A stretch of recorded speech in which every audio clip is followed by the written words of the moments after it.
Hi everyone, welcome to episode 2 of RBU TV, where we interview our featured author of the month in the Authors, Readers and Books Unite Facebook group. Our current featured author is Laura Lyndhurst, author of the Amanda Roberts and Criminal Conversation series, as well as 4 poetry books to her name. Welcome, Laura. It's great to have you here. Can you introduce yourselves to the group? Yeah, I'm Laura Lyndhurst, my pen name. I know quite a lot of people. I've been on Facebook in various groups for about 3 years now. So probably quite a lot of people that have encountered me somewhere. Yes, I've been writing for just over 3 years. I've got the books that Luke has just mentioned. Still got another one in progress at the moment. I'm about 61,000 words in as of today. So. And yeah, I'm pleased to be here. Great. Yeah, so I love reading the Criminal Conversation series. I think they're awesome. Thank you. What was your inspiration behind it? Funny thing, the first book, it sounds a bit pompous maybe, but I was teaching at university for a while. I was a mature student and then I went on to do a bit of part-time teaching. And I did know one student who was working in the sex industry to pay her fees. And given I managed to get my degree and I just slipped it in under the wire before they brought in fees. So I got it for nothing, like I would have if I'd gone as a teenager. But you see the horrendous amount and the debt that students come out with. And it's not surprising that they're trying every which way to try and make money and keep their heads above water and not come up with a ton of debt. So I just had this idea that, you know, you could, and it's maybe it's not just a young thing, but people who think, yeah, I can do that and I can cope with that. And then they find out they can't actually cope with whatever they're doing. But by then it's usually too late and they're in over their heads and stuck with something. And it was just that kind of idea, really. And I thought, well, yeah. So get someone young, quite naive, thinks they can cope with something, and then gets him far too far, and it's just that downward slope from there on in. So that was the first book that was only ever going to be a standalone. Right. Yeah, that's really interesting. It is a shame the debt that students come back with after university, isn't it? Yeah. Not wanting to give any spoilers away, but with the controversial nature of Magdalena's former profession and Kate and Miles's relationship, how did you come up with that? What was your inspiration for that? I really don't know, because the first book was going to be a standalone, as I said, but when I was near the end of it, I had an idea for a second one, and I thought, I can do that. And it's a bit different because it doesn't just pick up where the first one ends. It goes off on a total tangent. You could call it a spin-off to another place at another time. You've read them all and you're smiling, you know this. Yeah. But so there's someone else there that's connected to the story, if you like, but in a very different way. And you know, you read through and you think, how is this connected to the first book? And then suddenly something happens and you think, okay, right, I know what's going on here. And then it moves back to somewhere that's a bit recognizable from the first story. But I think, yes, so the second book led to the third, and then there was a gap for a year because I thought I'd finished. And then there was something happening out in the big wide world and something that happened in my personal life that I thought, yeah, that'll make a fourth book. And then the fifth one, it just kind of went on. But I think the main point is when you've looked at one kind of social issue, the other ones see what you're doing and line up and say, me next, me next. So it's not difficult to look and think, well, what if that happened? What if that happened? And these things do happen, which is why they're out there and they're controversial and they're not necessarily easily solved. I think that's just my take. So they just kind of came to me and I thought, yeah, I can do that. So yeah, I'm glad you mentioned how you linked the second book to the first book. It was like a very clever twist, I thought. It still sticks with me today. Thank you. I'm glad it worked for you. Yeah. Because it's writing. You find this as a writer, as an author. Because you wrote it, you never experience it the way people who come to it cold do. You always know because you made it. It's a bit like speaking another language. I sometimes wonder when I listen to someone speaking English as a second or third language with an accent from wherever they come from, and I think, how do I sound to them when I'm speaking their language? But I'm never going to know. It's that kind of thing. So it's nice to be told that, yeah, I enjoyed that. It really jolted me. It was a great, oh wow, that's happened. It's a good feeling. You think, good, yeah, it worked for them. But I'm never going to know what it feels like. Yeah, it's like being told you're speaking Spanish in an English accent, isn't it? It's mind-boggling. Exactly, yeah. Yeah. Yeah. I mean, if you ever seen, sorry, go on. Now you carry on. Have you ever seen that old program, Hello, Hello? Yeah. Where there's the policeman who's speaking really bad French, but they do it by speaking in their own language with an accent. So you've got the policeman that really mangles. Oh yes, he's meant to be an Englishman impersonating a French policeman, and he speaks mangled English to represent that his French isn't that good. Or there's Michelle, who speaks with that heavy French accent, and then when she speaks to the British airman, like, okay, chaps, this is what we're going to do. I mean, that's all quite clever, but it's that sort of thing, isn't it? I couldn't put my finger on one now, but I've seen, there's a lot of good TV around these days. It's just finding it, perhaps, because there's so many channels now, and Netflix and Sky and all kinds of cable TV and what have you. So you've got to trawl through an awful lot to come up with the stuff that works for you. Right. So going back to your books, the Amanda Roberts series, it starts off with being every author's worst nightmare, doesn't it? You have this stalker. Could well be. You have a stalker after the author in the series. What was your inspiration behind that? How did you have to do any research or anything for that? Probably I haven't read it in ages, strangely enough.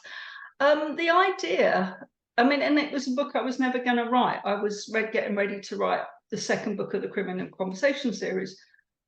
But it was just, I don't know, something I read or saw one day, but it's this business, it's very difficult to find original material, and a very well-known, very best-selling, up there, traditionally published author had written something based on similar subject material to what I've written. And I thought, oh, and actually when I read the book, that was all that was the same, the base. The stories went off in wildly different directions. But it just made me think, well, that's great, because she'll get like 3 million readers and I'll get 24 if I'm lucky. And how fair is that? And I know life's not fair, but I just thought, well, what if it was that business of, two people with the same thing, but because one of them's got all the advantages and the other one is just having to make it up as they go along. It just seemed like there was a story there. And I get this weird thing, I go to bed with an idea and wake up and my brain says, you could do this. The idea you gave me last night, I've been going through it for the last 8 hours or however, and I think you could do this with it. So I thought, and it only took about 2 months, that one, and it was great fun. I mean, the whole thing of finding things to do, nasty things for the stalker to do.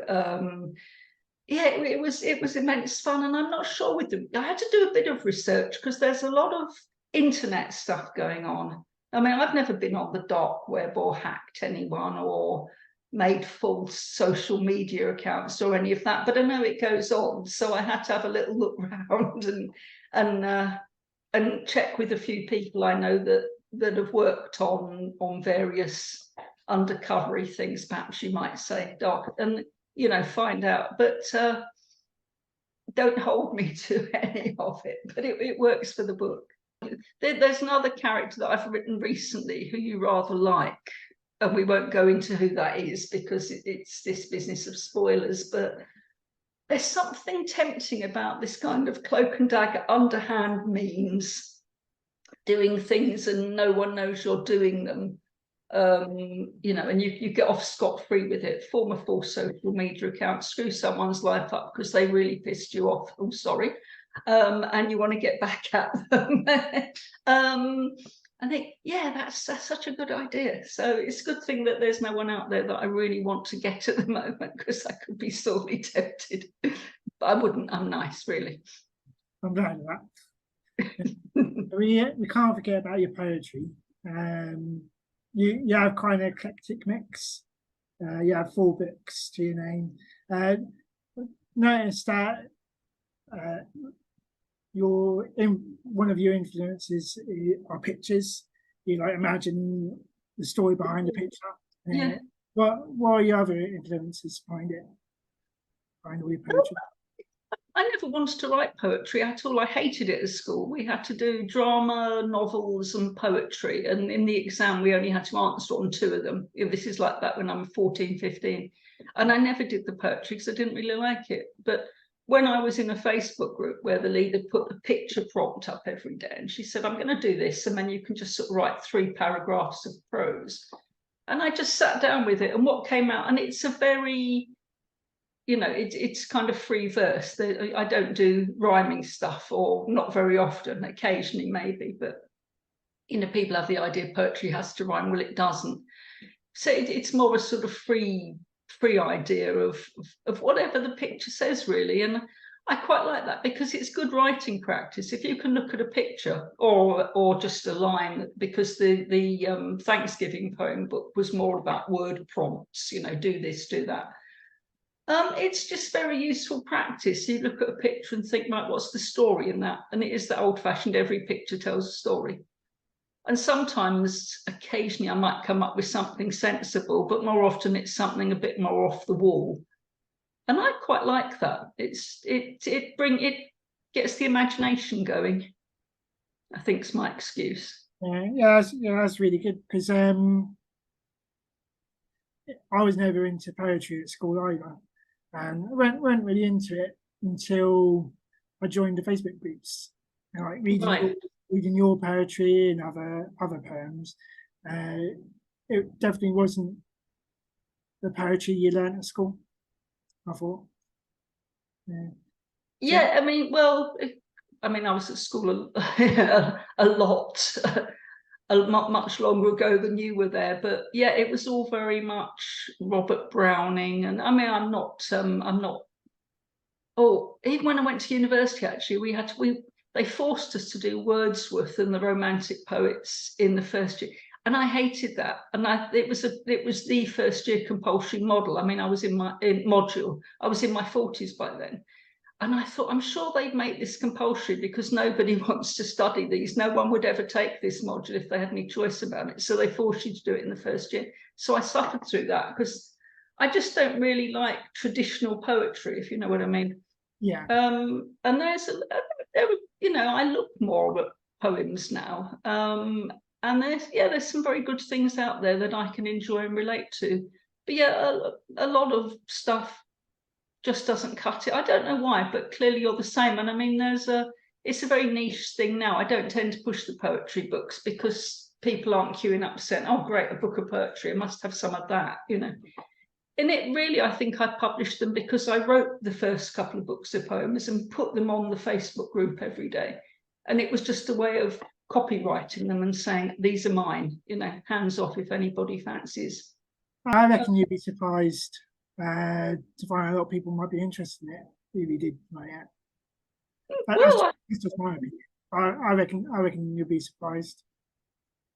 Well, the first one, the October poems, did get quite a few reads. Amazon took one of my reviews away recently, which is annoying. But I suspect somebody, you know, if they decide they're going to stop someone reviewing, they think they're fiddling, then they stop them, they take them down, and then any reviews they've given go with them. So I think that might have happened. But I looked like, I've got 18 reviews. That's not bad for a little book of poetry that only really published just to claim ownership of it. And they had, as I think you saw the post I put up, they had really amateur covers that I made on the KDP cover creator program, because I didn't know what I was doing when I started publishing. 3 years later, I'm a bit better and I can actually put together a halfway decent book cover. So I changed them all recently, as you've seen, and they look a lot better, I think, now. Yeah, And a good cover does draw people in. So I'm glad I did it, and they look an awful lot better. So maybe people might be drawn a bit more to the pictures on the cover and think, yeah, I'll give it a go. You never know. yeah, that's really good. Yeah, so going on to feedback, we all receive negative feedback from time to time. I'm curious to know how you respond to negative feedback, how you deal with it. I mean, everyone's entitled to their opinion. Yeah, it hurts. You know this. And you do get the feeling there are some people out there with lives that they don't really like, so they think it'd be nice just to make other people as miserable as they feel. But I think it's the people who read a book and it's clearly not their kind of book. And you think, well, it does say what kind of book it is on it. There's nothing misleading there. I mean, someone was quite nasty about fairy tales don't come true recently. And it does actually say in the blurb that it's an ex-prostitute who's telling her life story when she's close to the end of it. And I think, well, it's fairly clear from that profession that you're going to get a few off-color, shall we say, bits. And to be fair to me, I don't go into, every bump and grind detail. You'll get an overview of but it's a very brief overview of what might be going on in the scene. And there aren't many of them. I mean, it's not a bonk fest, for God's sake. But, people sort of make comments like, oh, well, it's not a clean book. Well, yeah, that's stating the obvious. I never said it was, really. But I think it's just when it's unwarranted and, people say, oh, well, there were an awful lot of grammatical errors and spelling errors. And well, okay, if you found typos, tell me, because we know about typos. There are always some typos to get through. And I've been through my book so many times, there shouldn't be any. And other people have been through them, but they get through. But I'm not having it that there are dozens of typos, as someone said in one of my books, because I know they're not. And then they say, oh, well, there was this and there was that, and and it can't have been edited by a third party. But actually, it has been read and gone through by third parties. And you know what? Every comma is there because I want it there. And every place where there isn't a comma, where you think there should be one, I decided not to put one because it's my book and that's how I wrote it. It's just that niggly sort of thing. I mean, I let things go when I'm reading, and I read and review a lot myself, as you know. I'm very forgiving, and the thing I find, most people have got very good stories, and what lets them down is the editing and the formatting and the layout sometimes. But I'm quite forgiving about that, because if it's not if it's a huge issue, I mean, I read somebody's book once and it had an exclamation mark like every other sentence, which isn't really on. So I didn't review that one. I didn't even finish it, to be fair. But, I'll let few things go, because I think I've said often when I review, I base it on when I was marking at university, and you get 70%, you get a first, 70% upwards, you get a first. I think I got about 71% overall in my bachelor degree, so I got a first, and I'm pleased with that. But that does leave a 30% leeway for things not being quite as they should. So that's how I mark, which means most people get a 5-star or a 4-star. And it's got to be pretty bad for me to go below that. So, yeah, I think I'm quite fair, and it annoys me that some people are so nitpicky. Or they write you a really nice review and then they give you 2 stars. You're like, why? If you give me 2 stars, then write a lousy review to go with it, please. But don't mismatch things. Yeah, some people just like to troll, don't they? It does feel a bit troll-like, yeah. Yeah. But that's very good how you say you mark a book like you mark your old university papers. Yeah, I've said this, there'd be an awful lot less people out there with degrees if I'd marked their essays on my personal taste, because you've got to be objective. I mean, I read those for work. I mean, I try to choose my books on things I think I want to read. I don't think that looks really awful, I hate it, I must read it. I think it's like, I'll pass, it's not my kind of thing.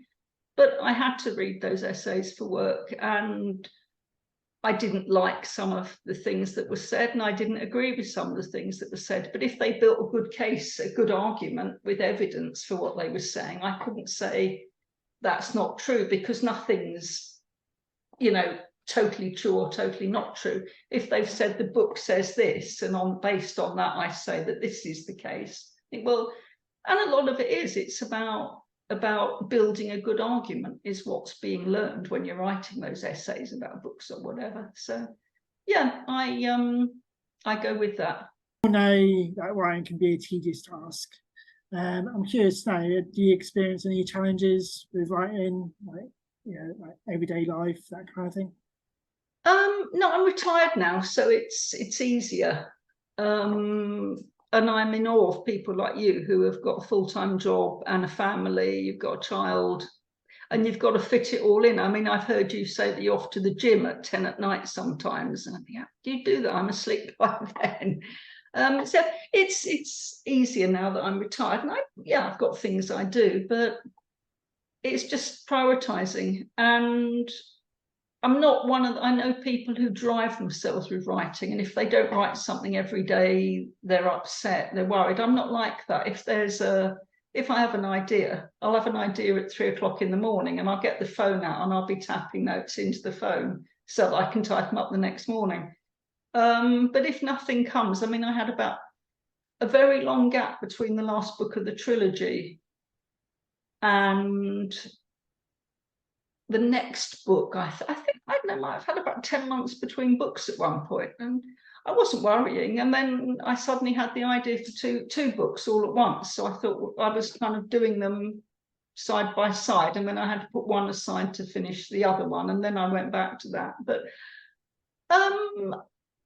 I mean, you know, I'll go on holiday and think, oh, well, I just write notes while I'm away, you know. But I suppose the challenge is, as at the moment, I just tend to have a whole brain dump of ideas when I think things up. And then I end up, I've got this massive mess on my document with notes all over. So at the moment, I'm just going through and getting what I've written already and turning it into orderly chapters, because it's only when I've done that I can find out what's missing and what I still need to write to glue them all together. So that's the biggest chapter, really. It's this, the editing and tidying up and what have you. And I think an awful lot of social media. Yeah, I don't look forward to editing. I don't mind it. When it's done, it's a good feeling. Except then it's together and you've got to read through it again and again and again, and just check for double spaces, check for typos, check for everything, and then go through it again just in case. And then by the time I'm published, I'm so glad to see the back of it.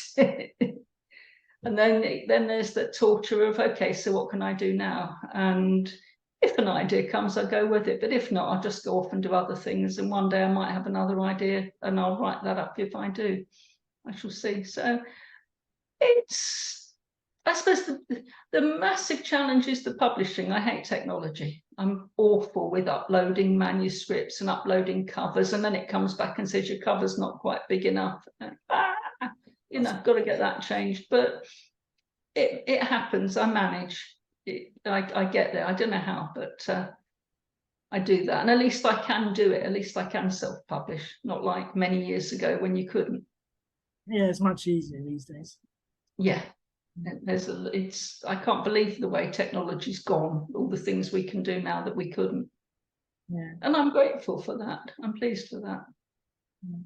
Yeah, so how long have you been writing for? Probably, I don't know. I've been reading since I was very young and always loved it. But I think it was when I got to university in my 40s that because writing essays, again, you know this, it's the business of, you've got to write a good essay, you've got to make everything link together, you've got to have the argument's got to flow, every paragraph's got to logically lead into the next with an introduction, a good conclusion at the end, and all the points in between well laid out. So it was learning how to do that helped a lot.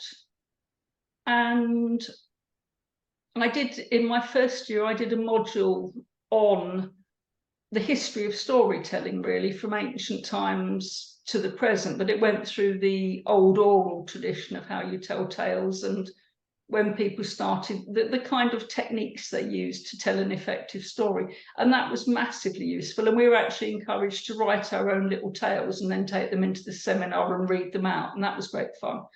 But I think that got me writing, because I wrote a couple of things for that. And I suppose it clicked something up here as in, oh, that's a good idea. So I kind of doodled around with ideas for a while.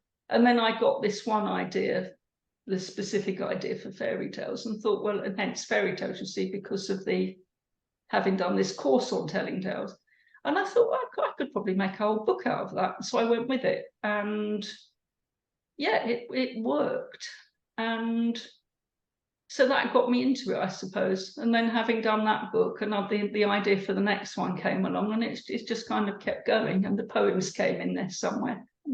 Yeah, ideas come up and I'll just think, oh, well, I'll give that a go, which is why I've got several partly written books still sitting in the computer, which when I finish the 6th and final book of the Criminal Conversation series, I shall go and drag one of those out and see what I can do with it.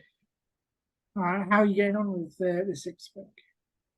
Very well, 61,000 words as of today. And as I say, I'm tidying up. I've got about 170 pages on the Word document, and I'm at about page 80. So I'm nearly halfway through the mess, getting that sorted. Again, it's, you must know, some days it just flows. I can sit down and have a great idea, and it's all just a brain dump that I put together, neaten up later. But then other days I just don't think of anything, and well, that's all right, I'll take the day off, or I'll go in and tidy something up. But if the ideas don't come, they don't come. And if I try to force it, I never come up with anything good. So, but yeah, this one very much kind of flows on from the 5th book. So I was actually writing it when I was writing the 5th book, because I was having ideas and thinking, no, I don't want to put that one in here. I'll keep it for the next book. So I had a lot of it already there when I published the 5th book. So I don't know, a couple of months maybe I'll have this one will see the light of day on the Amazon shelves. That's good. I'm really excited to see that coming. Well, you've been very, very good about reading these books and enjoying them, I hope so. Yeah, huge respect. Thank you for reading, and thank you for liking. Because as I say, you never know quite how your ideas hit other people, because you came up with them. So yeah, no, they're genuinely, they're really good. I'm glad you like them. Thank you. How's Simon coming on, by the way? He's coming along. Yeah, about 61,000 words. Like oh, well, we're in about the same place. Another race. So, could you tell us what publishing is like for a published author like yourself? What challenges you've encountered in marketing, that kind of thing? Oh God, it's so much, isn't it? I mean, writing the book's the easy part. I've said that so much, because I wrote the first book. I managed to get it up, loaded onto Amazon, made a cover, the whole bit. And when I got the email saying your book is available in the Amazon store, and this was just the ebook, I found it. I don't know how I found it, because it's like on about page 3 million, but I was still so pleased to see it there. You know, my book is out there. And that's the easy bit, because then it is on, like, you know, it's there with millions of others, and you've got to dig it out and say to people, look, I've written this book and I think it wouldn't be a bad idea if you read it. So that's when it was time to start. And I wasn't on Facebook. I wasn't on any social media. I wasn't a social media person. But I started looking around on the internet and finding groups, free places where you could maybe advertise your book for free or get reviewed for free or whatever. But upshot was I had to join Facebook and join groups and find all sorts of places where I'd be able to put the book out there or talk to like-minded authors and get ideas. So it was an awfully big thing, and it's said a lot. Just because you can write, and I like to think I can to a certain extent. I'm not that bad. I'm not the best, but I'm not the worst. Doesn't mean I'm any good at marketing. You've got to be a certain sort of person to do that, which I'm not. And I know so many people like me. And that's the challenge. You've got this book, but now you want to let people know it's there, and hopefully read it and put a review on it if you're really lucky. But it's how you do that. I'm better at the actual technology. As I said, I hate uploading the manuscripts. I hate preparing the thing to upload, but I can do that, and it's a lot easier than trying to market the thing and let people know it's out there. That really is the big challenge. There's a lot of debate now about traditional publishing and self-publishing, and I really and it made me laugh at times, because I've seen people on social media who say, well, you know, what's your choice? Would you prefer, do you want to be traditional published or self-published? And I think, well, it isn't actually a choice, because you can spend ages trying to find an agent, trying to find a traditional publisher, and that's not necessarily going to happen. You know, it isn't a choice, because if a traditional publisher doesn't want you, you don't have any choice. Self-publishing is the only way to go if you want to get your work out there. But I've noticed a lot of people saying recently, people who managed to get those elusive traditional publishing deals, that actually it wasn't that good, because the publishers didn't want to do the marketing and left it very much up to the author to do that. To which I say, well, that's what I want them for. I can write the book, but I'd like them to do all the other stuff that goes with it. So for me, what point would a traditional publisher be if they don't actually market the book, and do the things, like those kind of things that I'd like done? So I think a lot of people are turning towards the self-publishing, or you hear them that, you know, you effectively sell your book to a traditional publisher. So they say, we want you to edit this, we want to change the cover, we don't like that. You're doing it for them, and it's not your work anymore. At least when you self-publish, you keep control over those things, and I like that. I don't want to change things just to please someone else, just because they're going to give me some money for it. But yeah, it's all quite challenging. It's a lot, and it's a headache, and it's not really what you want, but it's what you've got to do in this day and age. So yeah, I'm a lot better now with looking at things on social media, and I've been humming and hawing about trying to get my books on other platforms than Amazon. I do things slowly, but I'm getting there. I don't rush, because that's when I make mistakes, but it's a long uphill journey, but just keep on plodding away, and hopefully it will get better. Yeah, hopefully. Yeah. So as a published author, self-published author, what sort of advice do you have for writers who are struggling?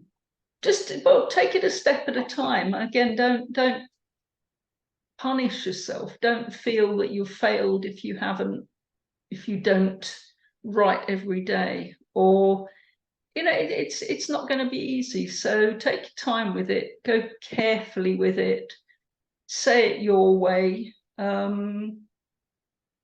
but stick with it and take it one step at a time. Don't even think about the publishing bit until you've actually got a book together. You finish it, you're going to have a first draft, and then you need to go through. It's this business of going through it and editing it and change it, but making it as the best that you can. And if you are going to spend money and employ a professional editor, then look around. Don't go with the cheapest person you find or the first person you find. Ask people. You're probably going to be on social media at that point. That's how you make contacts. That's how you talk to other writers. That's how you find things out. So if you want to get it edited, get some good recommendations. But then make sure you've got it in the best condition you can before you hand it over to that editor, because it's your book, and it should be and when it comes back from them too, make sure you're happy with everything. But yeah, make sure you put it out there looking the best, in the best possible condition you can have it in, because it's your name on it ultimately, and what's there reflects on you. And to readers, I'd say it is like this business of harsh criticism. I've seen books where it says in the back, if you find a typo, please or some typos, please contact the publishers because we'd like to put it right. And I think I did actually. I mean, I'm going back to reviewing now, but the advice on bad reviews is you might want to go in there and have a right go at the bad reviewer, but you really should just leave it. You don't approach them, don't get into some big argument. But I think I did put up quite a nice comment on Goodreads to someone who'd said something about a load of typos. And I said, well, if you found them, that's good, but can you let me know where they are, please? Because I'd like to put them right. I never heard back from them. Thank you for that, Laura. Yeah, I like it with the bad reviews. If you spot a typo, email the author or the publisher. I've done that a few times myself, and I prefer people to do that with me as well. Yeah, I mean, I hate doing it. I hate having to point things out to people, but I do because I'd like them to tell me I'd like people to tell me if they find things. And I've seen, and it's because I did when I was first in this, I tried to be very careful and very diplomatic to somebody whose book I'd read and said, there's this or there's that. And they didn't take it very well. And we are no longer in communication, as it were.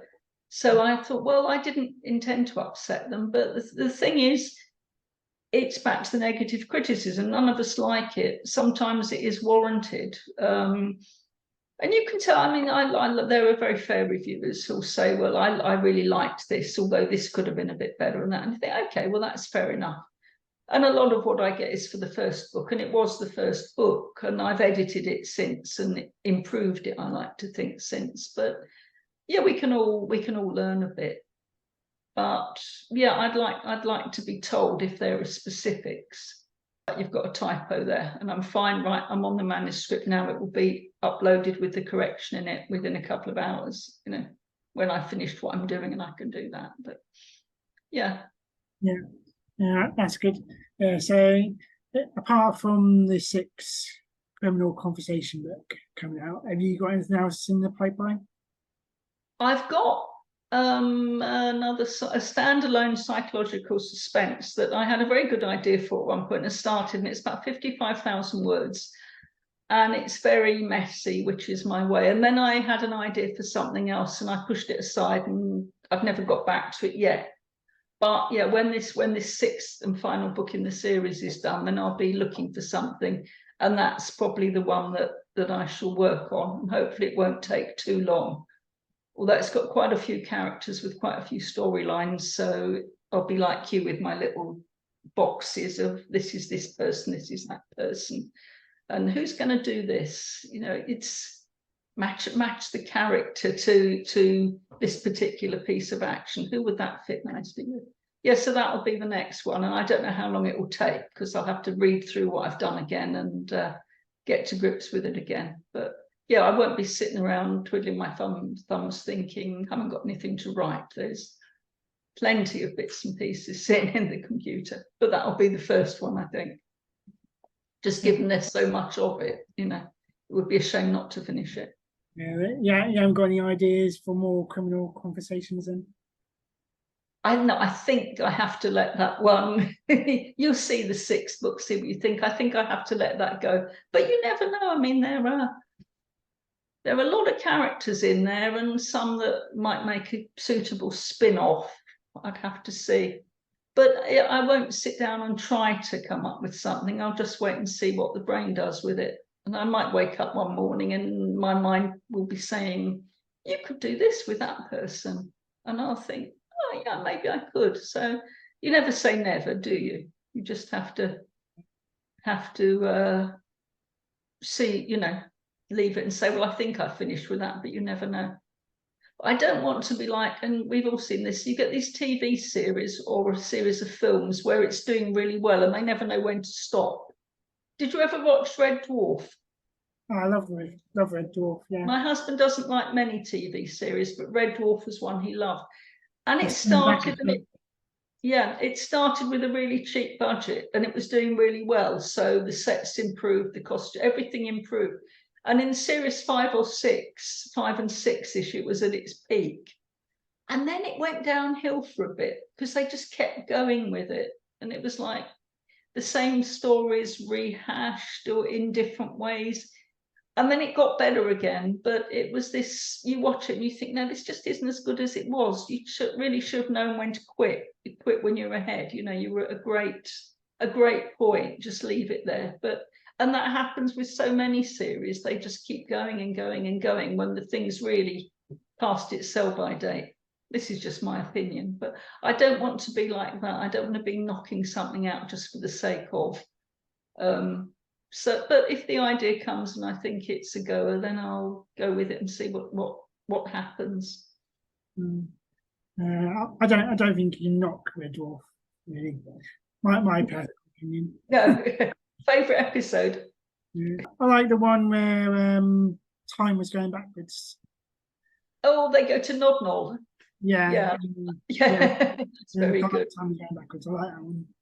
But I love Gunman and the Apocalypse. They're in the video, they're inside the video game, and it's even got spaghetti westernized Red Dwarf music at the end as they go off into the sunset. I love with the horse riding music. It's an excellent episode. I think it won an award, but it's just great. They've all got their special skills. And Rimmer's a bare fist fighter, you know. So I'll start acting out in a minute.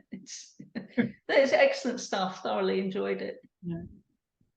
Yeah, that's great then. So we're almost at the end of the interview. I was just wondering, is there anything that you want to share with the group that we haven't mentioned? I can never think of anything extra. I will once we've gone off air, but the fact that we're doing this at all is really good. You did ask me to have books, and unfortunately I've just sent off for some new copies. I've lost I've given away or sold or whatever any existing paperbacks that I've got. So I haven't got, because you said to me for the interview, do have some books around to show, but I haven't got the actual current covers of most of them. So I can't those, but I can show, you know, what you did. Don't know. I've got the second and third of the Criminal Conversation series, the existing covers, but I haven't got a copy of Fairy Tales, and I haven't got Innocent Guilty or the latest. I can't even remember the title of my latest book, The Future of Our House. That's right. And the poetry, I haven't got the new ones at all. They're so all I can do is post the little videos that I've made of the new covers on Facebook and Instagram. And I do that regularly anyway. But I suppose that's something to share when you get into this. I never thought I'd come this far. And we both know Amanda Sheridan, who is excellent and a great supporter of other indie authors. But she's been teaching me and you and others how to make our own little videos and posters and what have you. And I'm so pleased about that, because I never, ever thought I'd be doing anything like that. And hi, Amanda, by the way. Hi, Amanda. Thank you.